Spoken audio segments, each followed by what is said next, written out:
If 1972 was the year when Celtic looked as though they were coming within touching distance of emulating the achievements of the Lisbon Lions, 1973 was the year when the first cracks began to show that would bring the entire edifice down within 2 short years. The Quality Street gang now made up a significant portion of the first team, with Danny McGrain, George Connolly, Davy Hay, Kenny Dalglish and Lou Macari establishing reputations as 5 of the best players in the country. The first 4 would play in the Scotland team that secured qualification to the 1974 World Cup finals in West Germany with an epic 2-1 win over Czechoslovakia in September 1973. But by then, Lou Macari was 7 months into his Manchester United career, and the very premature breakup of the gang was underway. Rumours of a move away for Lou Macari had been bubbling under the surface throughout December 1972, and Celtic suddenly seemed to be in a very vulnerable position when the news finally broke on the 6th of January 1973. Even more significant than Macari's transfer request was the hospitalisation of Jock Stein with heart trouble on the 28th of December 1972, and so it was Sean Fallon who delivered what was described as the bombshell by the Sunday Post of the 7th of January. A flu-hit team having just lost 2-1 at Ibrox to a late Alfie Conn goal that Saturday afternoon, Fallon announced the news to the press immediately after the game. The Sunday Post reported, "Lou Macari is to leave Celtic. That was the sensational aftermath to yesterday's Old Firm match at Ibrox. Assistant manager Sean Fallon dropped the bombshell immediately after the final whistle with the terse statement, 'Lou Macari has asked for a transfer and the directors have decided to grant his request.'" Bill McFarlane went on to quote Macari himself. "I feel the game in Scotland is dying," he said. "The future doesn't look too bright, so I want to better myself. My wife, Dale, is expecting her first baby in 3 weeks, so with a family on the way, it's time I made preparations for the future. I don't think that in Scotland there's a chance of having made a lot of money by the time you retire. In England there is. Also, Dale is an American and she has never really settled down here. I think England has much more to offer." Macari's words that day are loaded with significance. The Quality Street gang would prove to be the first generation of Celtic players for whom pulling on the hoop jersey was not all the reward they needed or desired. Even apart from the financial considerations, the horizons of Scottish football were increasingly feeling too narrow for players who had ambitions beyond the domestic scene, and for whom 2 or 3 European Cup glamour matches a season did not quite make up for the monotonous rounds of the Scottish First Division's provincial outposts. It had not always been thus. In 1928, Arsenal literally offered Jimmy McGrory a blank cheque to leave Celtic. The record goal scorer famously said, "McGrory of the Arsenal never sounded as good as McGrory of the Celtic."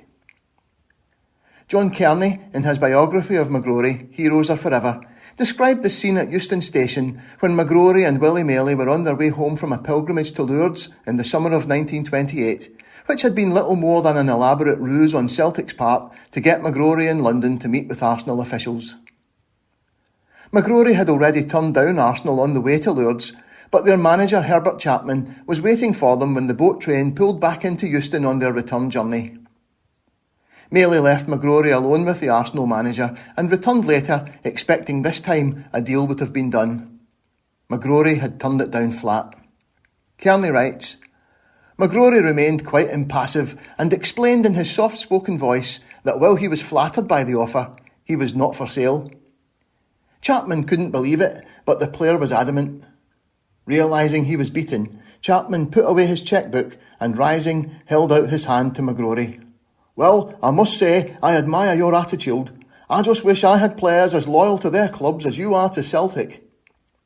They shook hands. At that, Willie Maley returned to the table, smiling, thinking a deal had been struck. But Chapman was quick to disabuse him. 'Mr. Maley, if we offered this lad the crown jewels and next year's output of the Royal Mint, we'd still not get him. I think the deal's off.' While McGrory of course played in a far-off time when the financial rewards on offer in England were not astronomically higher than in Scotland, he would have become a relatively wealthy man had he joined Arsenal. By the mid-1960s, following the abolition of the maximum wage in English football in 1961, the difference had become significant. But still, Celtic did not lose players they wanted to stay to the English game. Billy McNeill had come closest before the return of Jock Stein in 1965. On international duty, McNeill quickly became aware of the wages being offered in England through his international teammates like Denis Law and Dave Mackay. He writes in his biography, Hail Caesar, of how a former teammate, Eric Smith, tapped him up and arranged a meeting with Spurs manager Bill Nicholson in 1963. Celtic would have to be agreeable to selling me, of course, but provided there were no unforeseen hitches and a deal could be done, I would be on nearly 4 times the wages I was earning at Celtic Park. That offer was way beyond my wildest dreams. In addition to earning close to £100 a week, there was also the promise of a sizable signing-on fee. What more could I ask for?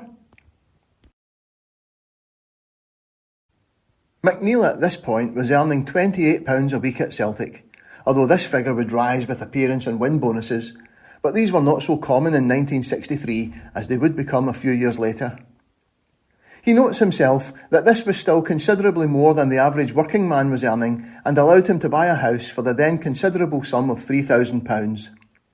He goes on, with what Spurs were offering me, we could have bought another 2 houses, but we were happy with our lot at the time and life seemed pretty wonderful, all things considered. Mind you, I missed an opportunity to engineer myself a wage increase, and I should have told the board that I wanted considerably more in exchange for rejecting Spurs' overtures, although it's always easy to be wise after the event. I was also a Celtic man through and through. Celtic had been my team since I was a kid, and becoming captain of the club I had supported from a young age was a dream come true. So I rejected the chance to further my career in England. Unbeknown to me then, there would be several other occasions when I would again have the opportunity to head south. But I remember Dave Mackay saying to me during a Scotland trip that I had made a big mistake turning Spurs down on the grounds that my heart lay at Celtic Park. Listen, big man, you're not any more Celtic daft than I was Hearts daft, he said. But Hearts were not prepared to pay me the sort of wages I felt I was entitled to, and I went where the money was. You would love it at Spurs. They're a great bunch of boys, and the lifestyle is vastly superior to what you can afford on the wages Celtic pay you. McNeill was part of the last generation of players who would be willing to turn down the riches on offer down south for the simple honour of playing for Celtic. The football landscape was changing, and Celtic would find themselves caught up by forces out of their control. Macari would be only the first, but the situation had seemingly come out of nowhere from the start to a season that had given no indication of how troubled it would turn out to be. There had been a welcome return for Danny McGrain, who had suffered a fractured skull in a league match against Falkirk at Brockville on the 25th of March 1972, and barely 4 months later made his top team return in a Dryborough Cup match against Aberdeen on the 2nd of August. A hush fell over Celtic Park in the middle of the first half when McGrain was felled by a hard shot that hit him full on the head, the referee concerned enough to stop the game immediately. But John Rafferty reported in The Scotsman of the 3rd of August 1972, the back recovered quickly and he was none the worse. Celtic progressed to the Dryborough Cup final with a 3-2 extra time win, their first victory over Aberdeen since the 29th of October 1969. The final was lost 5-3 to Hibernian in extra time after Celtic had trailed 3-0 with only 25 minutes to go. But the defeat was no more than a minor irritation in a tournament they never took particularly seriously. For Hibernian, it was sweet revenge after their 6-1 humiliation in the Scottish Cup final in May, and they were not finished yet. Without Davy Hay, injured in a Scottish Cup tie at Tynecastle on the 27th of March, Celtic enjoyed a smooth start to the season, and a win over Rangers at Hampden in the third league match of the season underlined their evident superiority over their city rivals. With repairs being carried out on the stand at Celtic Park, and Queen's Park having a home match at 3 o'clock, the game kicked off at midday in front of only 50,000 fans, and long before the end there were huge gaps in the Rangers' end of the ground. The only regret at time up was that the scoreline suggested a semblance of respectability to the Rangers' performance it scarcely deserved. Malcolm Munro reported in the Evening Times of the 16th of September, "Forget the scoreline of 3-1, It's ridiculous. And so were some of the Celtic misses that could have made this the most embarrassing 90 minutes in the history of Rangers Football Club. While Rangers were playing checkers, Celtic were playing 3D chess and totally bamboozled their pedestrian opponents, both tactically and individually, in a scintillating display of fluid attacking football. They were no doubt helped in this by the referee clamping down hard on any attempts by Rangers to turn it into a kicking match. John Rafferty wrote in The Scotsman of the 18th of September 1972, "When the referee, Bill Mullen, took the physical factor out of the play, as he had to do on this special occasion, Rangers were left with nothing." And while on the subject of refereeing, one wonders why Mr Mullen refereed this game so strictly to the book, and yet allows the physical to intrude in other matches. It would be to the good of football if all were refereed as this one was. Having made heavy weather of a 2-1 European Cup win over Norwegian amateurs Rosenborg in the same stadium in midweek, Celtic's brilliance in this match was a welcome tonic for the fans and provided for an embarrassing afternoon for European Cup Winners' Cup holders Rangers. They were outwitted tactically from the start and their man-marking system thrown into confusion by Jock Stein's decision to play Jimmy Johnston on the left wing.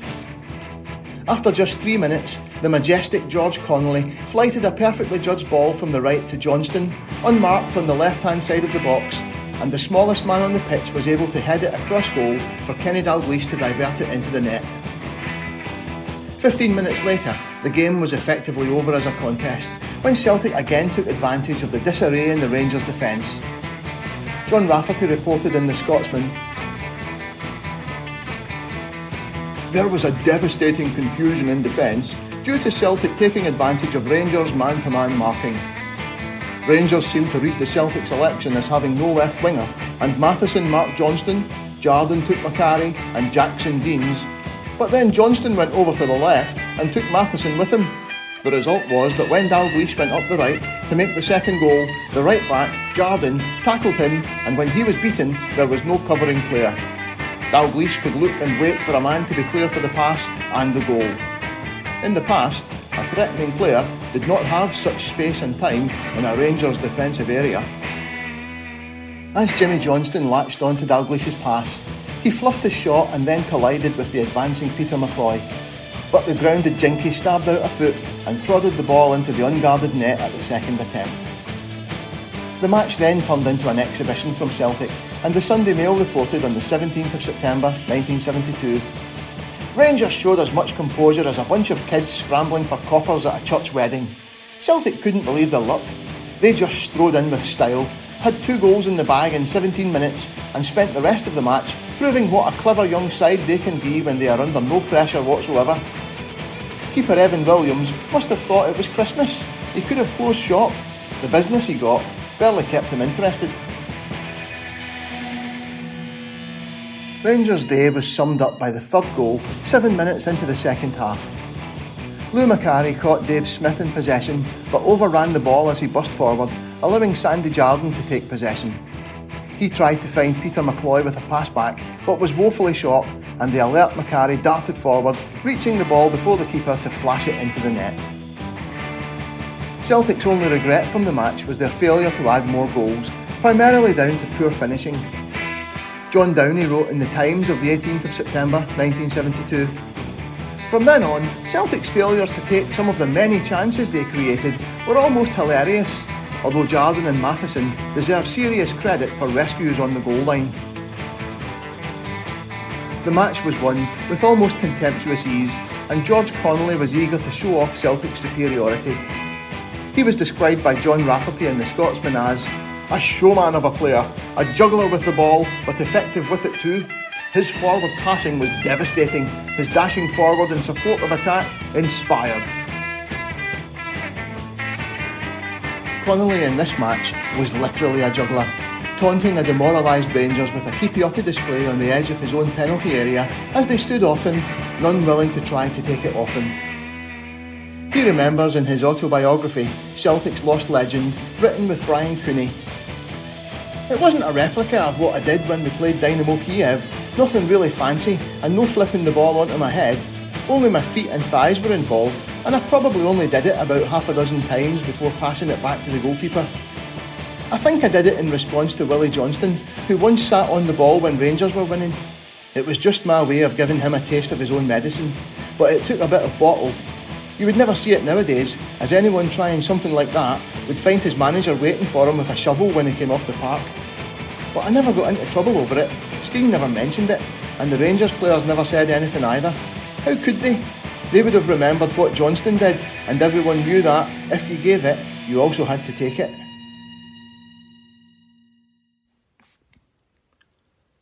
Connolly was now 23 years old, an established first-team star, and would finish the season as the Football Writers' Player of the Year. But despite his young age, there were 4 players in that Celtic team even younger than he was.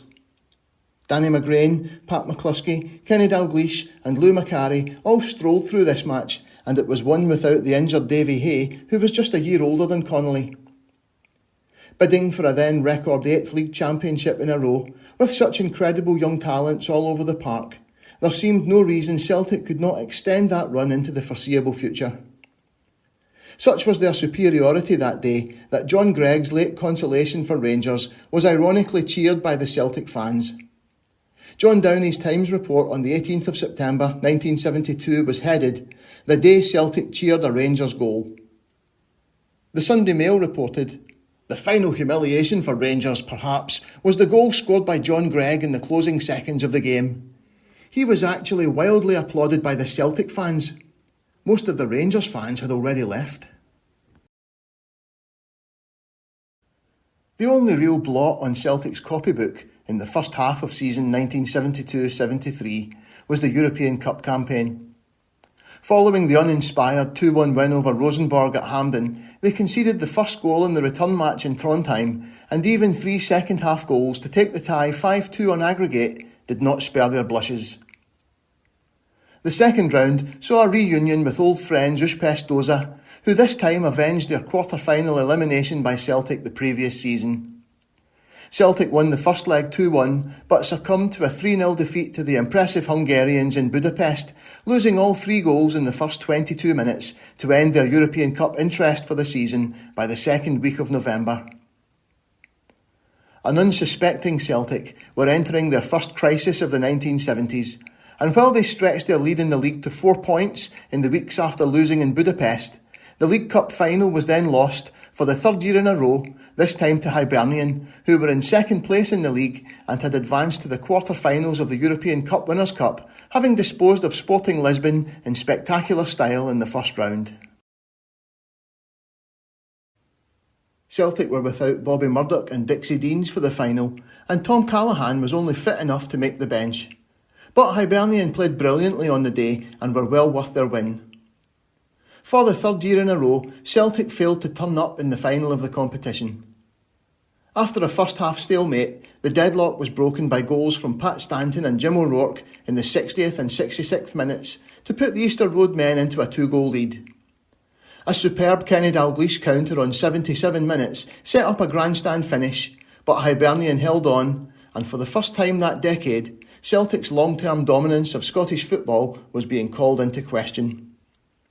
Ian Archer wrote in the Glasgow Herald of the 11th of December 1972, "The whole balance of power inside the Scottish game may just possibly be swinging across country from the coarse face of Glasgow to the finer aspect of Edinburgh, a capital in name only as far as football is concerned.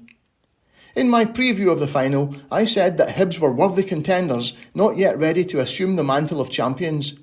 That was a prediction made in good faith, based on the available evidence. I was totally wrong." Hibs had shrugged off their 6-1 humiliation at Celtic's hands in the Scottish Cup final 8 months before to launch a serious bid for the title after their 5-3 Drybrough Cup final win over Celtic in August. In September, they made the whole of Europe sit up and take notice with a 6-1 win over Sporting Lisbon at Easter Road in the first round, overcoming a 2-1 deficit from the first leg in Portugal. They then won an 8-2 aggregate victory over Albanian club Besa Cavaillé in the second round, making them the highest scorers in the competition after 2 rounds. Combined with Celtic's early exit from Europe and their failure to impress against Rosenborg in the first round, it seemed that Celtic's domestic reign could be under threat.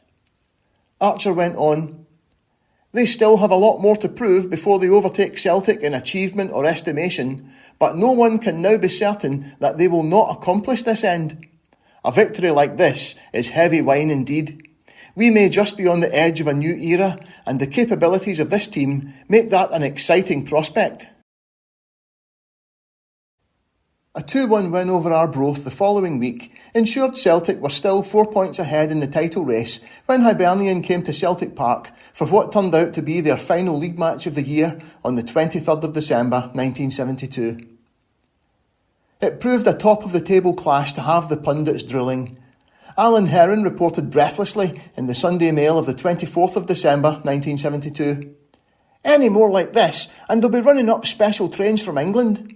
This was a great game of football, lapped up by a 45,000 crowd, completely caught up in the physical demands of the occasion."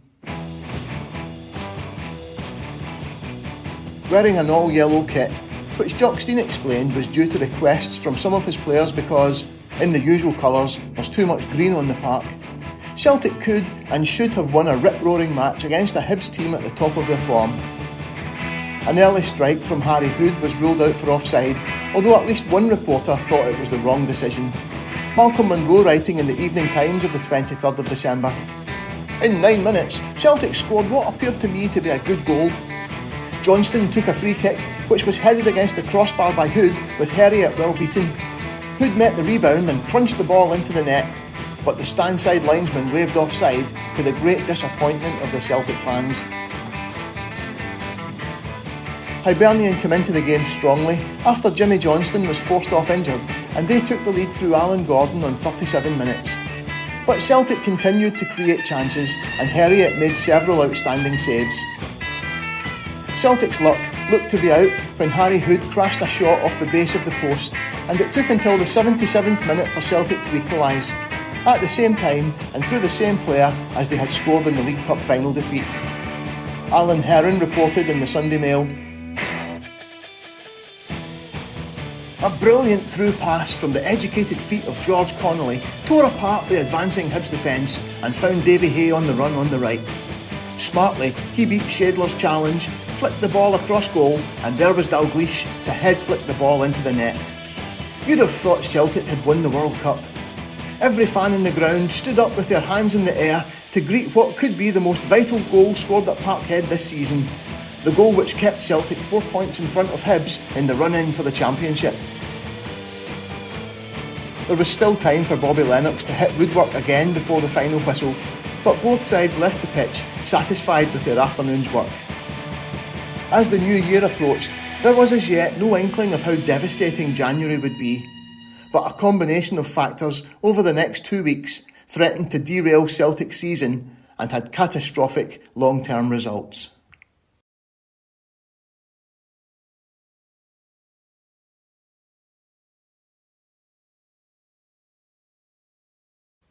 In the week before Hibernian's visit to Celtic Park, Manchester United sacked their manager Frank O'Farrell and quickly appointed Scotland manager Tommy Docherty to replace him.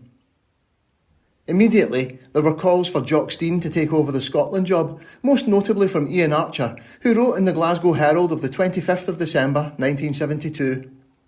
"It would mean a sacrifice by Celtic, but one that could maintain some eventual prosperity for the game in which they would share.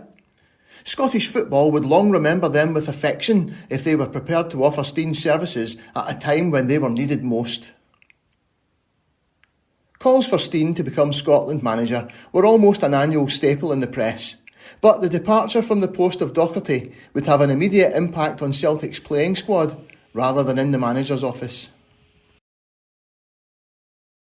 Lou Macari had by now become a regular in the Scotland team, Docherty handing him his first cap as a substitute against Wales at Hampden on the 24th of May 1972.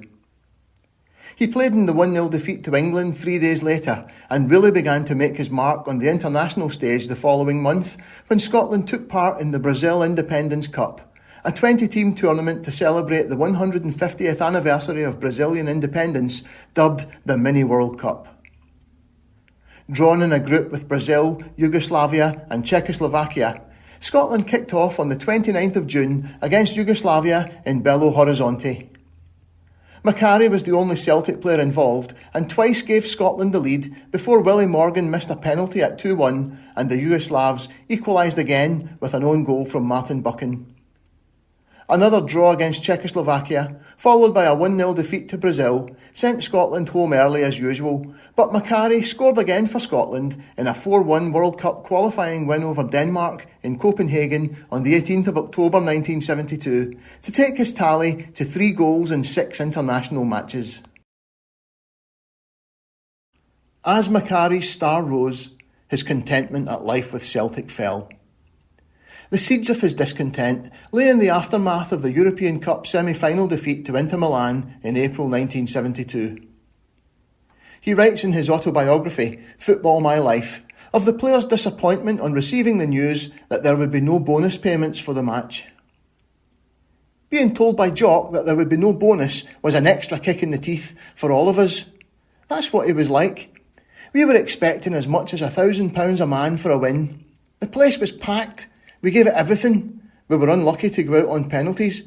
We didn't get a penny. I know one thing. None of us got rich playing for Celtic.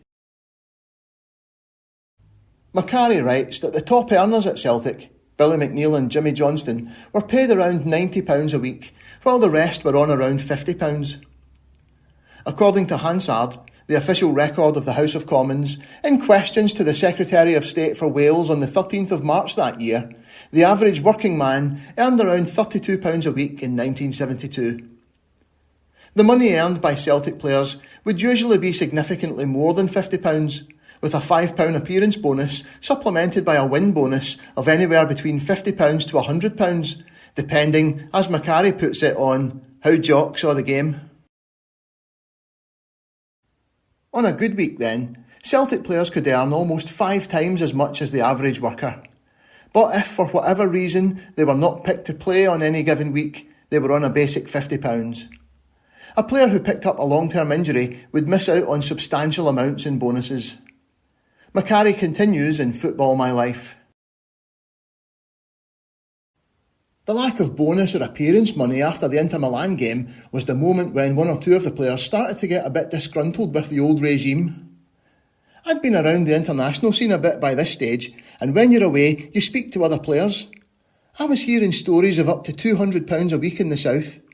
We were learning that a team like Leeds United would be given a certain reward just for getting to the European Cup final. It was all written down in black and white.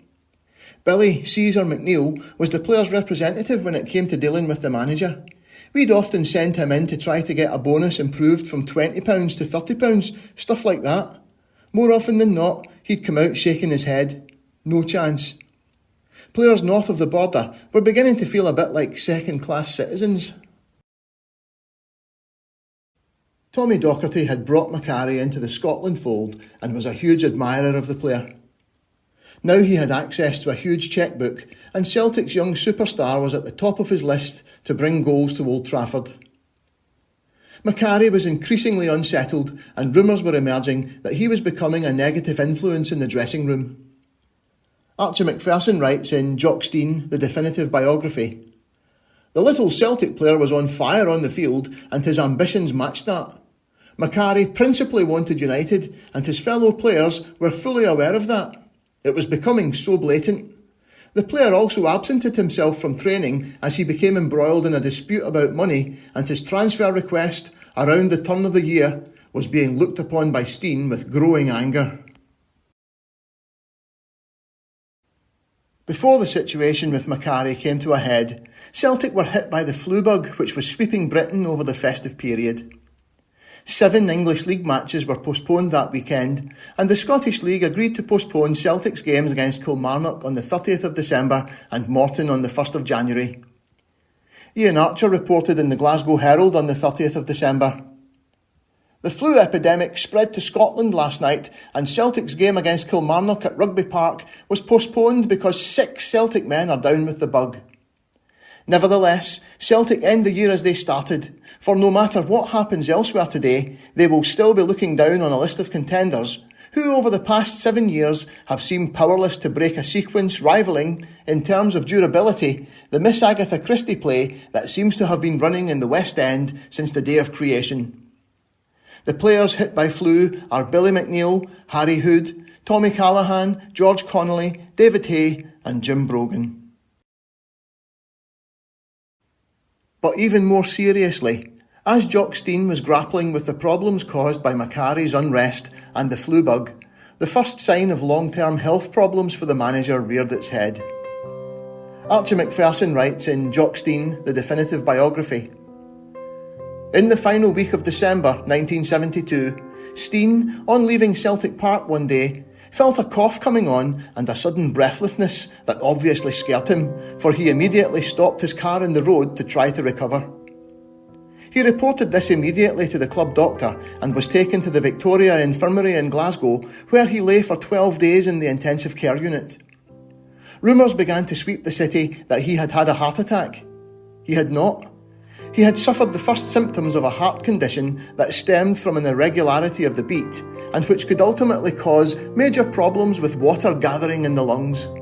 He received treatment for that and for the rest of his life had to take diuretics to prevent the build-up of water in the system, although there were occasions when for purely professional reasons he would decide not to take his pills, as we shall see later." Celtic were thrown into disarray at a crucial point in the season, missing the guiding hand of Stein, and the flu-hit squad would suffer further by the new year, the match against Morton being called off as Dixie Deans, Bobby Lennox, Dennis Conaghan and physio Bob Rooney were confined to bed. By the close of play on New Year's Day, they were second in the league on goal difference after Hibernian's astonishing 7-0 win over Hearts at Tynecastle, although they had played 2 games more, and Rangers were now only a point behind, having played 3 games more. Hugh Taylor had surely overindulged the previous day when he wrote in the Daily Record of the 2nd of January 1972, "Hibs are now playing with all the flair, polish and venom of a top team. And by a top team, I mean one of the top teams in the world." The more measured Ian Archer wrote in the Glasgow Herald the same day, "On this display, Hibernian must have a great chance of bringing the league championship flag to Easter Road after an absence of 20 years.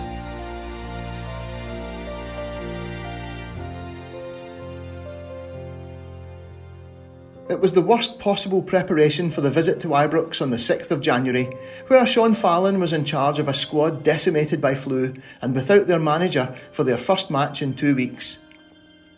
Ian Archer in his Glasgow Herald preview that morning wrote, "Rangers will start today's match with one immense advantage. The team that Jock Wallace eventually selects from his pool of 14 players will be fit.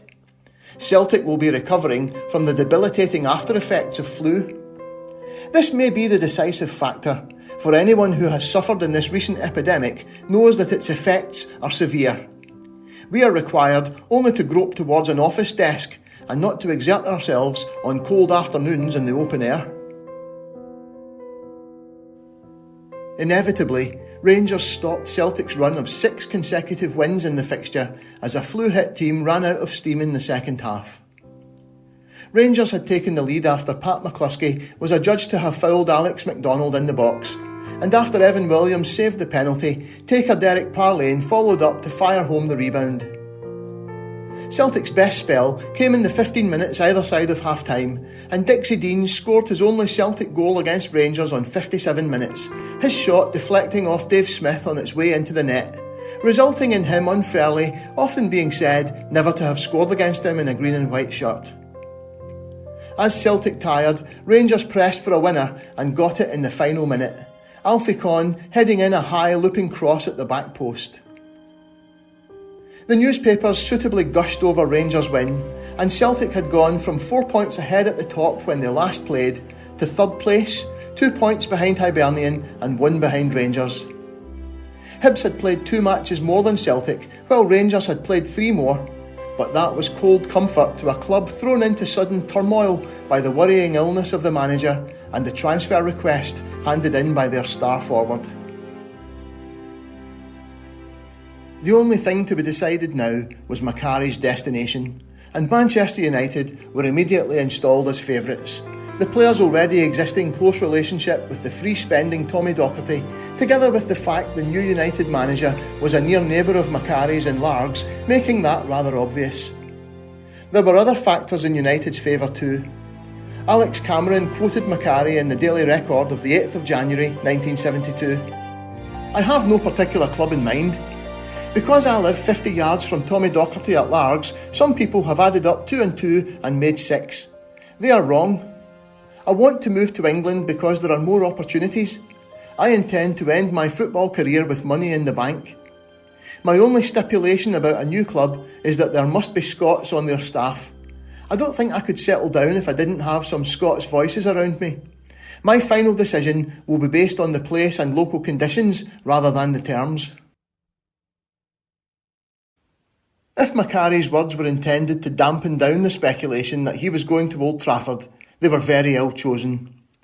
Docherty had, in the past few weeks, spent a fortune on players, including Scots, George Graham, Jim Holton and Alex Forsyth, adding to a squad that already included Pat Crerand, Martin Buchan, Willie Morgan, Dennis Law and Ted McDougall.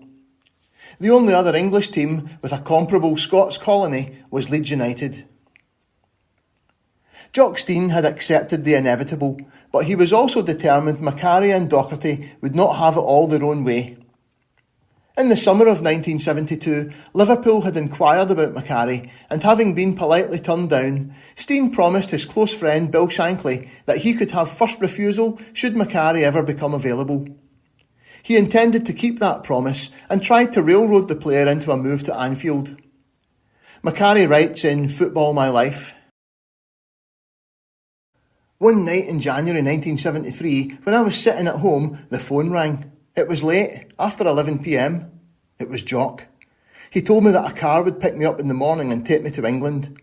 I asked where I was going, but that was a waste of time. Just get in the car and it'll take you there. The car came on time. Sean Fallon was in it. We headed south. I didn't have a clue where I was going. I told the wife that I would ring her when I got there. By 4 o'clock in the afternoon, I was standing in the Prince of Wales Hotel in Southport. Still, Sean didn't tell me anything. I knew that Liverpool was on the map near here, and Manchester, but back then I didn't have a clue exactly where Southport was, apart from the sea. I rang the wife, still clueless. We had a cup of tea and a sandwich, then got back in the car. Around 6 o'clock, we made our way through the gates at Anfield. When we entered the city of Liverpool, I of course realised we were heading for either Liverpool or Everton, but I never asked. In those days, it just never entered your head to question the way things were done. You just went along with it, because that was how Jock wanted it. Liverpool could have signed Macari that night or the day after if they hadn't dropped the ball in spectacular fashion. Bill Shankly laid out the red carpet for him, and he'd been invited to watch Liverpool's FA Cup replay with Burnley with the intention of impressing the player with the spectacle and atmosphere of Anfield on a big match night. But also in attendance to watch the match were Tommy Docherty and Pat Crerand. Docherty was seated in the director's box, but Crerand was directed to a seat in the stand where he found himself right next to Macari. An incredible blunder on the part of Liverpool. Macari describes their meeting in Football My Life. "What are you doing here?" he asked. I told him I was about to sign for Liverpool. "We weren't made aware that you were available for transfer," he said. Nobody had been. Paddy told me not to sign anything. He went to see Tommy Dock at half-time, came back and told me that United were going to sign me. "We're going back to Glasgow tonight. We're at the Excelsior Hotel at the airport. Come and see us tomorrow and we'll sign you there and then." The local press in Liverpool informed their readers on the afternoon of Macari's arrival at Anfield that Liverpool were in pole position to sign him. But by the following day, the news broke that the deal had stalled. Despite having already decided he would be joining Manchester United, Macari spent the following day with Shankly and Bob Paisley before leaving Merseyside in the late afternoon. Chris James reported in the Liverpool Echo of the 17th of January 1973. "Liverpool's attempted £200,000 signing of Celtic star Lou Macari is off, at least temporarily. After several hours of talks between Bill Shankly and the Scottish international at Anfield today and a tour of the club's Melwood training ground, Mr Shankly this afternoon issued the terse statement: "The player has gone back to Scotland to see his club and think over what we have discussed." Liverpool used the cover of dense fog to smuggle Macari out of Anfield on his way back to Scotland through a side door and out of sight of some 24 waiting pressmen. To help them, Liverpool ordered all the journalists and photographers to wait outside the foggy car park. It now looks as if the door is wide open for Manchester United to step in to try to sign the 22-year-old Scottish star. By the following morning, the Daily Record was reporting Tommy Docherty had hijacked the deal, and later that day it was confirmed in the Evening Times that Macari had signed for Manchester United. Instead of joining top-of-the-table Liverpool, who were on the verge of becoming one of England's greatest ever club teams, Macari joined a struggling United who were hovering around the bottom of the First Division despite having now spent over £1 million in the previous 12 months and would be relegated 18 months later. He did very well out of the move and had a fine career, but never enjoyed the trophy success his talent might otherwise have brought him. For Celtic, the loss of Macari was a blow much more significant than the mere loss of an immensely talented striker. Celtic simply didn't lose players they wanted to keep. No one left Celtic of their own accord, but those days were over. Even Macari's departure was softened by the embarrassment of riches Celtic had in their forward line. Dalglish, Deans, Lennox, Hood, and even Wilson and Davidson were all available to take his place. But Macari had set in motion a new and deeply damaging trend. Archie Macpherson writes in Jock, Stein, the definitive biography: "It sowed the seeds in some minds in the dressing room that the manager was not invulnerable to the pressures of the market in the south, and that devotion to the club did not also entail complete servitude. Dalglish, Hay, and others were taking note of all this, and Stein steeled himself for a new era of less reverential players who would no longer act like novitiates, meekly accepting an ideology, which in Celtic's case seemed to be an inflexible belief in penury." Stein returned to Celtic Park following his stay in hospital on the 13th of January, taking a seat in the director's box to watch a team managed by Sean Fallon labour to a 2-1 win against Dundee, Kenny Dalglish scoring an 82nd minute winner, while at the same time Hibernian, who would be without their impressive fullback John Brownlie with a broken leg for the rest of the season, went down to a shock 1-0 defeat to Dundee United at Tannadice. That meant a 4-2 win for Rangers at Brockville took them from nowhere a few weeks before to the top of the table, 1 point ahead of Hibs, although they had played one more game than the Easter Road club and 3 more than Celtic, who were also just a point behind. Stein resumed his managerial duties the following week, and the birth of his first grandchild 3 days before must have been a considerable boost in the face of the difficulties suddenly facing him at Celtic Park. Archie Macpherson writes, "When he left hospital with a stern warning to take life easier, he simply set about taking on a much more serious challenge from Rangers in a title race that was to go right down to the last day." Sean Fallon recalled, "You wouldn't have thought he had been in hospital or that he had got a warning. He just dived into the job again with the same enthusiasm."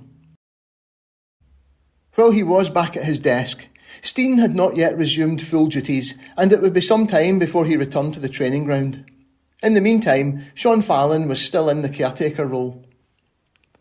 With £200,000 in the bank from the Macari transfer, Stein was soon active in the transfer market, but Billy McNeill would be the manager before Celtic spent £200,000 on a single player. Stein's first move on the 24th of January was to sign Kilmarnock's Scotland international goalkeeper Ali Hunter. The Daily Record reported on the 25th of January 1973, "Hunter, 23, was with Johnstone Borough before joining Kilmarnock, and he has become in a short time one of our outstanding goalkeepers. He was with Tommy Docherty's squad in Brazil, and he has played against Yugoslavia and Peru and the English League, as well as gaining under-23 international caps. Alistair is yet another in the long line of top-class keepers discovered by Kelly, and he is considered the best prospect since Bobby Ferguson, now with West Ham." No fee was disclosed, but the Daily Record reported Kilmarnock had recently turned down a £40,000 offer from an English club for the keeper, so there was speculation it had broken Celtic's transfer record, which then stood at around £40,000, the fee paid to Clyde for Harry Hood in 1969. The signing of Hunter did little to ease the pressures building over a troubled month, and the tension boiled over at the end of his debut at Broomfield on the 27th of January 1973. Dixie Deans gave Celtic the lead against bottom-of-the-table Airdrieonians 7 minutes into the second half, turning in a low cross from Jimmy Johnston. Airdrie equalised on 60 minutes, and 2 minutes later, Bobby Murdoch crashed a penalty kick off the crossbar. Celtic continued to attack, and Kenny Dalglish and Harry Hood both hit the woodwork before Airdrie grabbed a controversial winner in the final minute. Alex Cameron wrote in the Daily Record of the 29th of January 1973. George Connolly looked as though he had been fouled by Whiteford when the ball came across from the corner immediately before the winning goal. The referee saw it as a stumble by the player and didn't give a foul. The blunt fact is Celtic didn't play well at Airdrie. They made plenty of chances but didn't take them. Airdrie were inspired. They have won only 9 points this season, 3 of them from Celtic. So if they could play the Parkhead club every week, they might well be champions instead of candidates for relegation. The final whistle was the signal for trouble, with scuffles breaking out between the players. William Hunter reported in the Glasgow Herald of the 29th of January, "Certain Celtic players, they were neither young nor inexperienced, took this defeat badly, and Celtic's proud image of sportsmanship was temporarily tarnished." Alex Cameron in the Daily Record went into more detail. Sean Fallon, Celtic's stand-in team boss, is to be reported to the SFA this morning over remarks he is alleged to have made to a referee. This is the startling behind-the-scenes repercussion to Celtic's shock defeat at Airdrie, which has unexpectedly opened up the championship race. With Rangers still at the top, it gives the Ibrox club a real chance of winning the title for the first time in 8 years. Celtic lost 2-1 at Airdrie because of a goal scored by Kevin McCann in the last minute of a hectic game which the Celts should have clinched in the first half. The scenes which followed the game were abrupt, quick and unmannerly. I was disappointed in the way Billy McNeill took the defeat. He appeared to refuse to shake hands with his opposite number, Derek Whiteford. Police, in fact, later went to both dressing rooms over an incident between Airdrie coach Billy Reid and Jimmy Johnston, so it was clearly important for Fallon to have a neutral account from referee Grant. He is perfectly entitled to do this, but the referee may have taken exception to the way he was asked. Fallon will deny adamantly that he was anything other than polite, and he may have witnesses. Grant, Doc's manager at Grangemouth and a Grade 1 referee for 6 years, watched with his linesman as the players hustled off in a crowd at Broomfield. I understand, he saw nothing wrong. Later, Coach Reid complained to police about an incident with Johnston, and skipper Whiteford said McNeill had refused to shake hands. What a pity the players had to become involved in this way. Celtic have been congratulated so often by beaten teams that the least they can do is return the compliment, no matter how great and understandable their disappointment. Both teams made great attempts to cover it all up afterwards. Officials would say nothing, and even the players laughed it off as things which happened in the heat of the moment. This is fair enough, but champions should also be sportsmen. Celtic, and Billy McNeill particularly, have always been held up as an example. The referee's report will be at the SFA offices immediately. The aftermatch scenes at Broomfield were indicative of a club in turmoil, and saw Rangers extend their lead at the top to 3 points, although Celtic still had 3 games in hand. But 2 more league points were dropped in February, with worrying draws at home to Partick Thistle on the 10th and away to East Fife on the 17th. Andy Lynch was signed in a £35,000 deal from Hearts on the 7th of February, on the same day as a 4-0 win at Rugby Park, in which Celtic missed another penalty. Kenny Dalglish this time hitting the bar and thereby missing the chance to score Celtic's 6,000th league goal. The midweek win brought them to within a point of Rangers at the top and with 2 games in hand. So it was that scoring landmark on most supporters' minds when Partick Thistle visited Celtic Park 3 days later. Three players who would later sign for Celtic, Alan Rough, Ronnie Glavin and Joe Craig, were in the Thistle side, but it was a former Celtic player, 37-year-old Steve Chalmers, who proved the biggest danger on the day as the visitors shut out a misfiring Celtic attack and went into the lead on 35 minutes. And from wondering who would score the 6,000th league goal, fans were suddenly wondering whether a draw could be salvaged or not. The honour eventually fell to Bobby Murdoch, first to the rebound after Rough saved a Kenny Dalglish header in the 71st minute. Referee Ian Foote incurred the wrath of the crowd by refusing to award any one of 5 strong penalty claims by Celtic. Alan Heron reported in the Sunday Mail of the 11th of February 1973. Then came the real explosion from the crowd when Dalglish was downed for the third time in the box, this time by Ronnie Glavin in the closing seconds. I thought the referee might have given a penalty for raised tackle on Dalglish, but Mr Foote was only 8 yards away. It was in the end an exciting soccer occasion, but I felt that Celtic suffered through their anxiety to get an historic goal. Rangers moved 2 points ahead again with a 2-1 win over Motherwell at Ibrox, but Celtic had a chance to regain top spot the following Saturday, when Rangers' home match against Arbroath was one of several fixtures wiped out by heavy snowfall. It looked like being a routine win for Celtic when Dixie Dean shot them into a half-time lead, but a quick-fire double for East Fife between the 48th and 51st minutes, the first from a penalty, put them in big trouble, and they were to find their penalty woes continuing as they pounded on the East Fife defence, but found their keeper, ex-Scotland international Ernie Magar, in inspired form. In 77 minutes, Celtic won a penalty, and to the dismay of the travelling fans, Bobby Murdoch crashed it off the crossbar. When the referee ordered a retake, on the grounds that an East Fife player had encroached into the box, Harry Hood took the ball, and Magar saved his effort with his foot. 10 minutes later, Celtic were awarded a second penalty, and this time Magar saved from Kenny Dalglish, making it 5 penalty misses in 3 matches for the floundering champions. Dixie Deans rescued a point with a headed goal in the final minute and offered after the match to take over penalty duties, an irony lost on no one. Jock Stein was quoted in the Daily Record of the 19th of February 1972. Penalties are giving us a problem, and obviously we'll be working on it to try to sort it out. But we had so many chances we shouldn't have needed penalties to win the game. We are not playing well at the moment. Following the match at Bayview, Celtic dropped only 1 more point in the league campaign, but it was a long road back, and the mood at the club can be summed up by the boos that rang around Celtic Park even as they finally returned to the top of the league with a narrow win over Morton on the 6th of March 1973. Ian Archer wrote in the Glasgow Herald of the 7th of March 1973, Celtic last night retook the commanding heights of Scottish football, but there was a certain lack of majesty on the last steps of the climb. A mundane victory over Morton carried them back to the top of the First Division and gave the league table its old familiar look.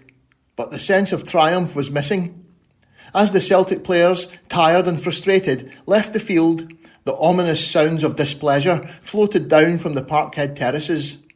The fans found little happiness in paradise last night. It was a match Celtic should have won comfortably, but poor finishing and inspired goalkeeping made it a difficult evening.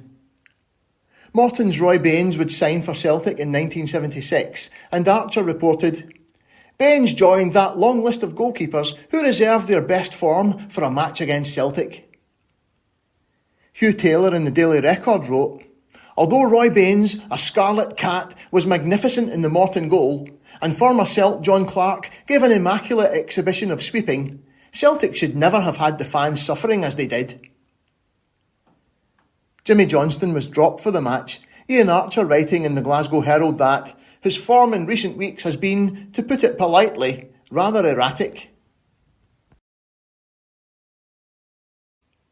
Jinky's replacement, Paul Wilson, scored the only goal of the game on 40 minutes, stabbing a loose ball home as the Morton defence struggled to clear a corner kick, Baines getting a hand to it, but unable to stop it trundling over the line. Despite returning to the summit, Celtic in the early spring of 1973 was in an unhappy state. Firing blanks in front of goal, it was not lost on anyone that Lou Macari was unlikely to be replaced by a forward of similar quality, and his absence was being keenly felt. Alan Davidson wrote in the Evening Times of the 7th of March, "Kenny Dalglish, wearing a number 7 but moving through the middle most of the time, never linked up with the attack, and when Dalglish is off form, there often isn't too much happening." A title race that seemed over before Celtic's troubles in December produced a sudden frailty was now incredibly tight and tense. Rangers were a single point behind, and the Glasgow clubs had now played the same number of matches, while Hibernian were 4 behind Rangers but had 2 matches in hand. There was no room for error, and Celtic slipped up again 4 days later at Tannadice, drawing 2-2 with Dundee United, Bobby Lennox scoring a first-half double, while Rangers beat Dundee 3-1 at Ibrox, and Hibs also dropped a vital point at Rugby Park. Celtic were now top only on goal difference, but they refound their shooting boots and won all their remaining league matches, despite which Rangers matched them all the way, and on the penultimate weekend of the campaign, it looked for a long spell as though they had put themselves into pole position for the final match. Arbroath were the visitors to Celtic Park on the 21st of April 1973, while Rangers travelled to Pittodrie, and in an early example of fans using radios to keep up with events elsewhere, put up an unexpectedly effective resistance in the first 45 minutes, producing an incredibly tense occasion. Ian Archer reported in the Glasgow Herald of the 23rd of April 1973. Few would have believed in December, as Celtic strolled towards the preordained place in the country's affairs, that almost the entire team would collapse with flu at the vital time, the manager would lie ill in hospital, that Airdrie would beat them, and that all of those unlikely events would coincide with a Rangers revival that has been staggering in its consistency. But all that happened, and so on Saturday we had a compulsive day, and no small incident revealed it more clearly than the sight of Stein himself, sitting on the Parkhead bench watching his own team play while listening by transistor to the match at Aberdeen. At the half-time whistle, Celtic were struggling badly to break down Arbroath and being held goalless, while Rangers led Aberdeen 1-0. If it stayed this way, Rangers would go into their final match at home to East Fife, a point ahead and virtually assured of the title. Celtic had a vastly superior goal difference, but had to play Hibs at Easter Road in their final match, so they could not afford to drop anything to Arbroath. The tension was drained out of Celtic Park by a magnificent diving header by Harry Hood 8 minutes into the second half, after which Celtic were a team transformed. The Glasgow Herald reported on the 23rd of April 1973. Now not even the shrewd distribution of Penman or the defensive heroics of Marshall, Winchester and Waddle could withstand the rediscovered power and elegance of Celtic. Murdoch and Connolly assumed their true identities as high-class craftsmen, and the rest came quite naturally in the form of goals by Hay and Deans, with Winchester heading past his own goalkeeper for a fourth. Meanwhile, at Pittodrie, things swung further Celtic's way as Aberdeen turned a 1-goal deficit into a late 2-1 lead. This would have handed the title to Celtic, and the news was relayed to the players on the pitch, but in the final moments Alfie Conn equalised and the champagne had to be put back on ice. One more point was still needed from the final match. John Rafferty described the scene from Pittodrie in The Scotsman of the 23rd of April. There can seldom have been such harrowing minutes in football as the final 5 at Pittodrie. Before then, Hermiston's cool penalty had cancelled out McLean's high-precision shot, which gave Rangers a first-half lead. Then, with 5 minutes to go, Ian Taylor burst spectacularly through the middle to score, and Aberdeen led. At that moment, Rangers had lost the championship, and that long haul from mid-December, during which every game had to be won, had gone for naught. Frustrated supporters turned away, and some snarled and made for the exits. At Celtic Park, Jock Stein, in the dugout with a transistor radio stuck to his ear, heard the news, and one can but guess at his elation. The news was signalled to the Celtic players on the field. They were champions again. But at Pittodrie, Rangers gathered their shattered pride and were attacking again, and then with but 1 minute to play, the Aberdeen defence were scattered for once. Con scored and the championship was snatched from Celtic's grasp. The ill-tempered ones had that relieved feeling of resurrection and they smiled as if they had won a prize. They had won time. In the press room, there was frantic telephoning to alter stories. The news that Celtic had won the championship had been anticipated with Taylor's goal. The word had gone out, and then it had to be recalled and changed in a frenzy of shouting. Con's late goal had indeed won Rangers only time. There was little doubt now that the title was Celtic's for the 8th time in a row. Even if they failed to beat Hibernian the following Saturday, a draw would be enough to win it on goal difference unless Rangers won by around 20 goals. Jock Stein sounded at his happiest for some time when he told the Daily Record on the 23rd of April 1973. Naturally, I'm very happy with the position we're in. We can now only lose the league title. The team has come good in the past few games and at the right time. The reason for this is that players such as Davy Hay, Dixie Deans and Tom Callaghan are getting sharper after injury. Alistair Hunter has instilled confidence in the men in front of him with his performances. He has slotted in very smoothly. I don't think there will be the same strain in our play against Hibs as there was against Arbroath. We can afford to take our time. There is no pressure on us to get an early goal. If we do get one, it's a bonus. Easter Road was packed to the rafters on the 28th of April 1973 as Celtic lined up Hunter, McGrain, Brogan, Murdoch, McNeil, Connolly, Johnston, Deans, Dalglish, Hay, Callaghan, sub, Hood.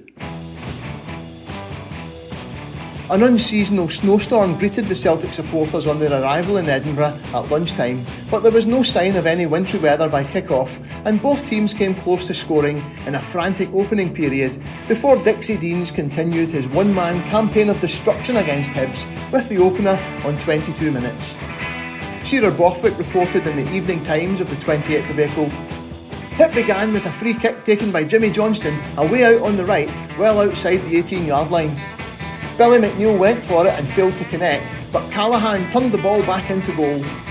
Shadler cleared off the goal line, only to see Dixie Deans dash in to crash the ball over the line. Easter Road erupted, for now Hibs had to score 2 goals to stop Celtic's title ambitions."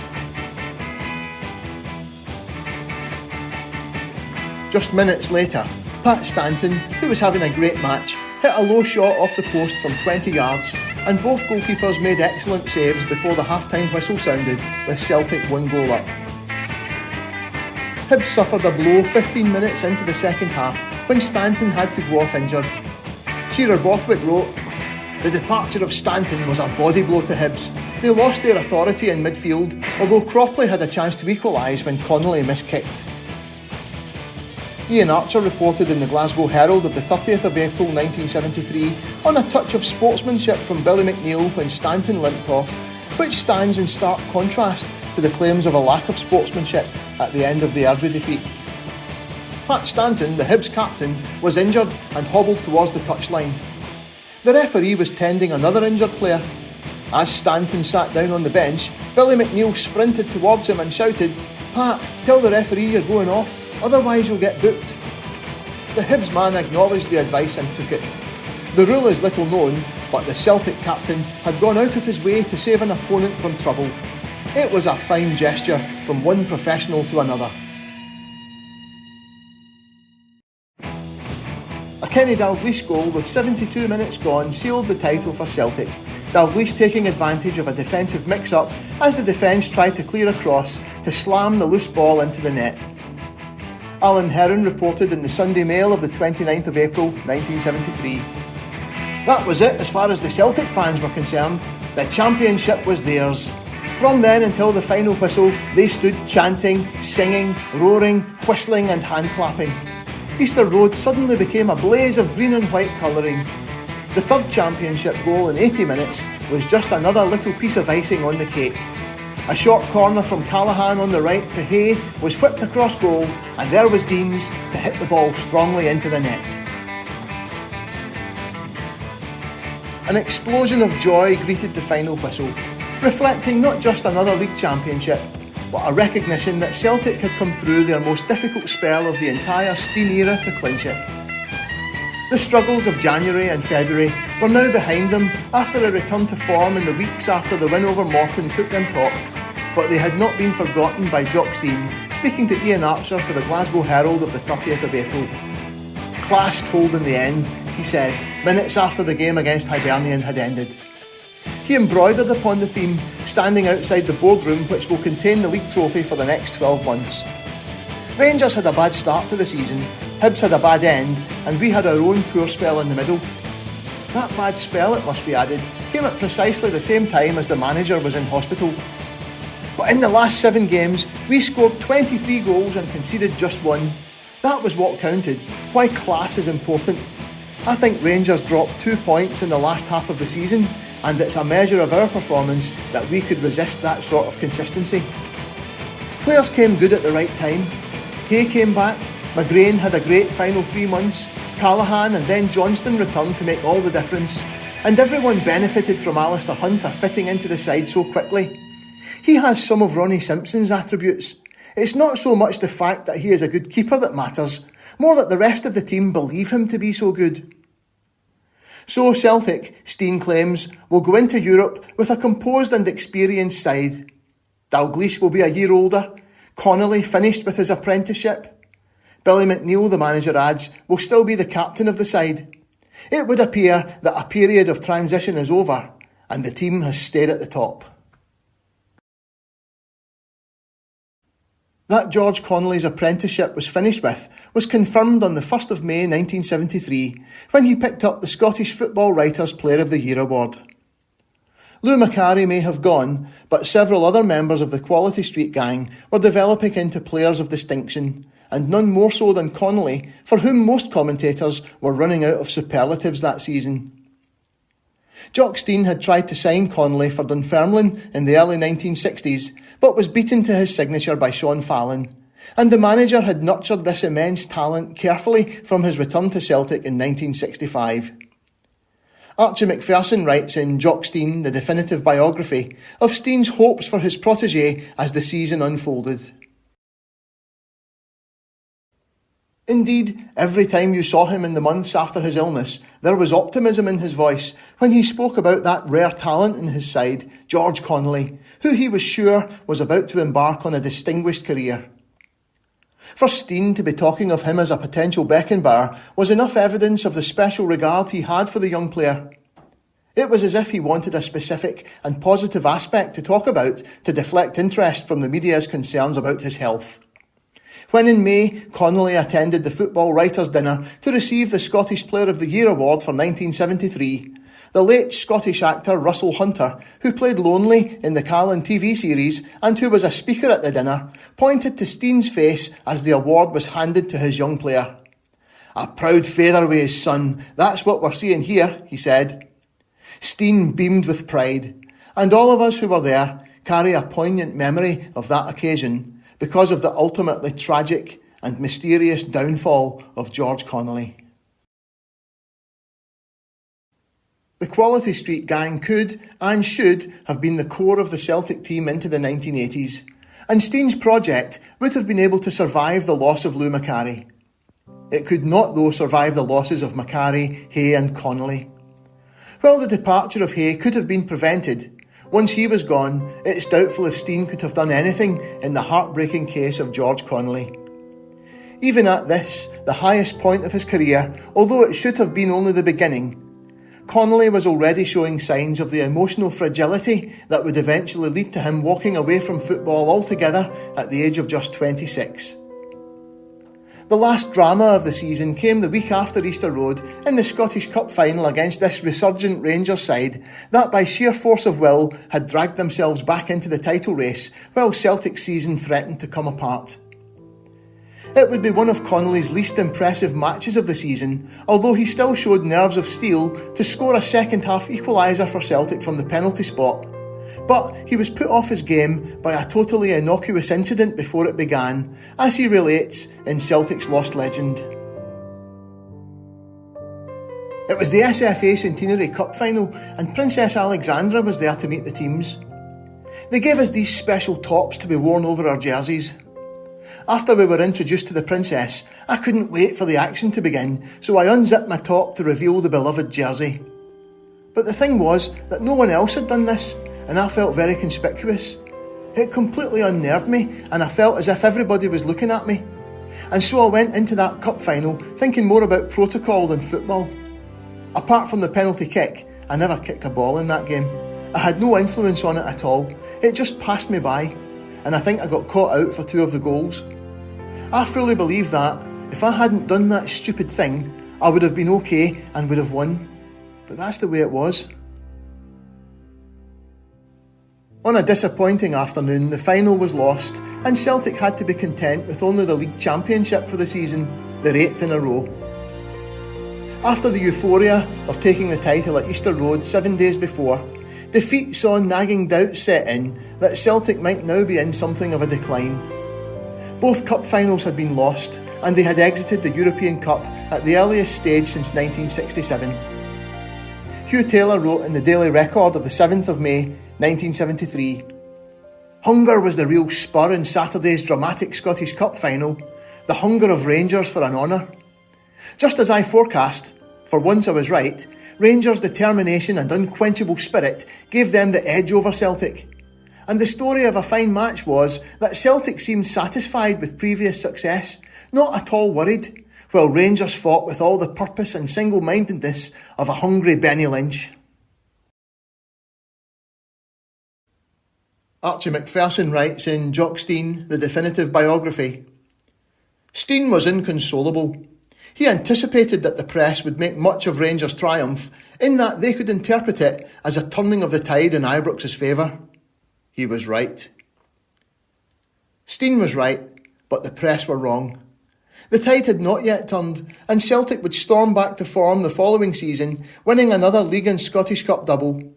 But even as they came desperately close yet again to that elusive third European Cup final, the internal problems manifested by the Lou Macari affair would flare up once again, and this time with far more damaging consequences."